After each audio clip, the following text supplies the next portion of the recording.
Hello, my name is JOSÉ Jimenez, and I'd like to tell you a little bit about myself and how I came to be a part of the Trinitarian family. I was born in Cuba in 1962, shortly after Fidel Castro took power in Cuba in 1959. I was born into a large family. I'm the seventh of 10 children that survive today. As you can imagine, my parents were practicing Catholics when I was born. Five of my older brothers and sisters had been sent to the United States in Operation Pedro Pan. Now, for those of you not familiar with Operation Pedro Pan, it was a clandestine operation conducted by the Catholic Church and the United States government. This was to bring children of Cuban families to the United States to escape the atheist indoctrination of the communist government in Cuba. Now, originally, the plan was to bring 250 children of Cuban families that were in particular danger of being persecuted by the government. By the end of the program, over 14,000 children were sent to the United States. And these children were then placed in orphanages and foster homes of Catholic families that cared for them until their parents were able to leave Cuba. The parish priest provided the information to my parents on a bus that was going to arrive, and if they wanted to get the children out of Cuba, they would need to bring the children to that bus. Now, from my family, the oldest one of my siblings to get out was 16 years old. The youngest was my sister, who was 5 years old at the time that she left. Now here, my parents didn't know the bus driver. They didn't know where the children were being taken.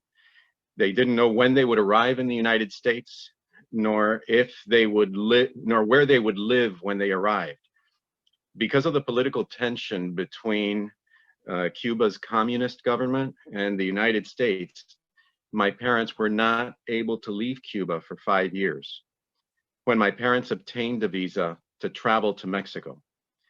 Now, after several months in Mexico, they migrated to the United States and they began the process of reuniting the family. When we arrived in the United States, I met my older siblings for the first time. And my family began to work, as most immigrant families do, to get an education and to make a living in our adopted home. Now, I have 3 children of my own. When my oldest, he's a boy, when he turned 5 years old, I went to my father to ask him, or maybe to tell him, that I would not be capable of turning my child over to a bus driver. And I certainly wouldn't be able to do that, to send him to a different country. I just couldn't do that. Now, my father's response was that his responsibility as a father is the salvation of his children's souls. And in Cuba, raising them in the Catholic faith was going to be difficult, if not impossible. My mother then interjected, and she said, we didn't give our children over to a bus driver. We handed them over to God. And it was then that I realized that although I was already an adult and although I had children of my own, I still had a lot of growing to do in my faith. Now, my wife Maggie and I, we've been married for 36 years. We have 3 children. All are adults now. I've always been active in my faith. I consider myself a traditional Catholic, although my daughter says that I'm a Shiite Catholic.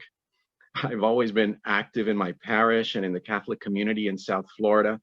And there have been many times when the stress of work and the stress in life are such that, I wish I could just shave my head and become a Trappist monk. So God, in his infinite wisdom, has actually made me lose my hair, and he introduced me to the Trinitarian order. Now, I say that in jest, but it really isn't far from the truth.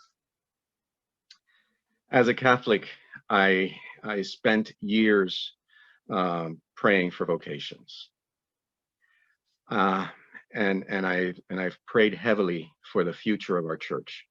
I was also very concerned about Christian persecution, particularly with the growth of Islamic extremists in the Middle East.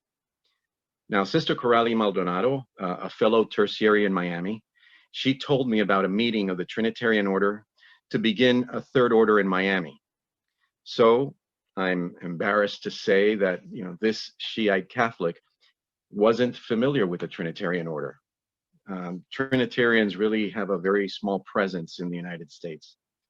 But I went to the meeting, and when I went to the meeting, I was fascinated by the history of the Trinitarian order. I felt called by the graces of the charism of the order. I began the process took a few weeks, but I began the process of discernment, and it always left me thinking that God was telling me, you are praying for vocations, but what are you doing? What are you committing yourself to? I was praying about Christian persecution. It was a topic that I became very interested in from a political perspective because I volunteer with human rights organizations. And the attacks on the Catholic Church just became more frequent and they became more intense. So my prayers for persecuted Christians were almost like an obsession of mine. And I kept asking God, how can you allow this? And God responded just by asking, what are you doing? I decided that maybe the third order was something that I should consider. So I began the process of discernment. I went through the postulancy and the novitiate of the third order. And in the process, I realized that my faith walk was taking a necessary turn. My prayer life became more intense. My prayer life became more profound and more committed. Now, although I've been educated in Catholic schools my whole life, I was learning about Trinitarian spirituality for the first time. The more I learn about the order, the more I'm convinced that the world needs Trinitarians as much today as it did when our holy founder, St. John de Matha, established the order in the 12th century. As I went through formation, I realized that the world needs God's graces as manifest in the charism of our order. It needs them desperately. Our Holy Mother Church needs our service. It needs our commitment to bring freedom to captives. And I needed the commitment, the support, the growth that comes from a community of brothers and sisters in the faith with which to grow and to move forward on my own path to sanctity. So I professed my vows on the January 22nd in 2017. And I was part of a group of 15 founding members of the Third Order in Miami. The commitment to daily prayer, especially the Rosary and the Liturgy of the Hours, has strengthened my prayer life. It has brought me the kind of hope and peace into my life that I cannot imagine having without this order.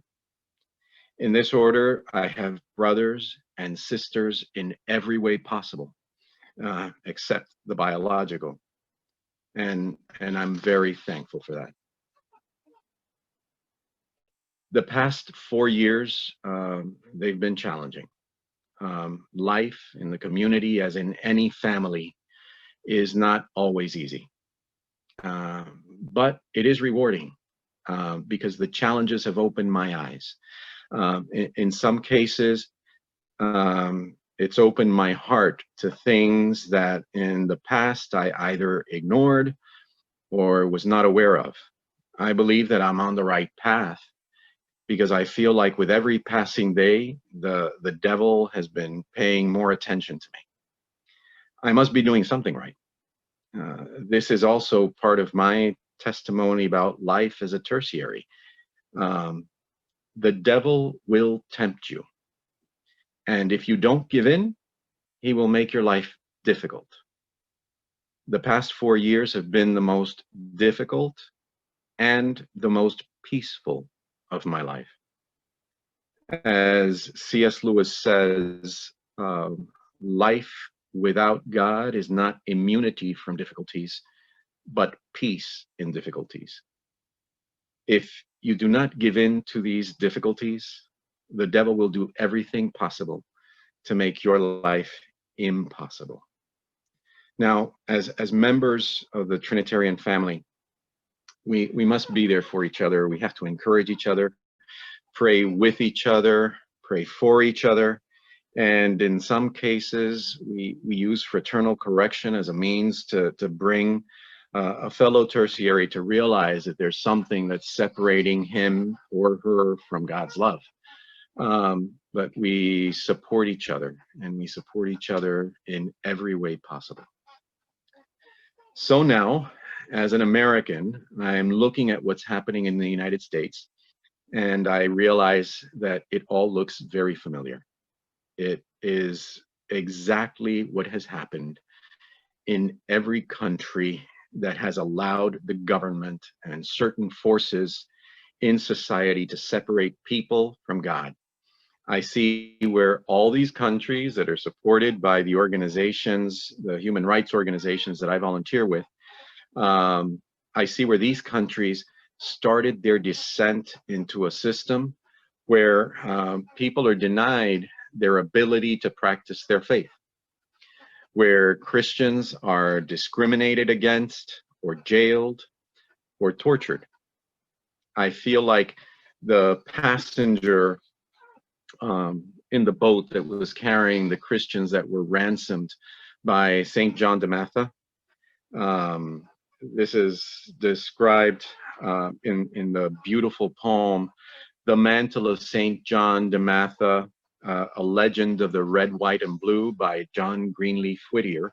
Now, this poem was written in 1865 and it was written by this Quaker who was arduously working for the abolition of slavery in the United States. And he was inspired by the story of St. John de Matha, who was caught in a storm while at sea, returning to Europe after ransoming Christian slaves in Tunis.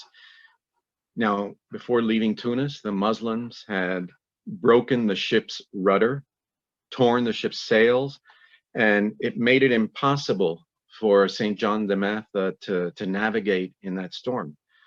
So St. John de Matha took the scapular from his habit, and he also took the scapular from the habits of the other priests that were on the mission, and he tied them together to make a sail. And even without a rudder, after 3 days at sea, God brought the ship home. God brought the ship to the shores of Ostia with the Christians that had been ransomed in Tunis. Now, as children of St. John de Matha, we've been rescued. We are on this ship with our holy founder. We're in the middle of the storm, whether we're in the United States or Italy or Lebanon or Cuba or England or Nigeria or Sudan or Bulgaria. We have to entrust ourselves to Our Lady of Good Remedy. We have to tie together our scapulars of red, white, and blue, and we have to make a sail, and we've got to trust God to bring us home. In my case, I hope that as a Trinitarian, I can develop the faith to put my 5-year-old son on a bus with a stranger and trust that I'm placing him in God's hands. Now, if I can develop this faith as we're on this ship in the middle of this storm, if I can develop this faith, I am so very glad that I can do this, that I can be on this journey with all of you. Thank you.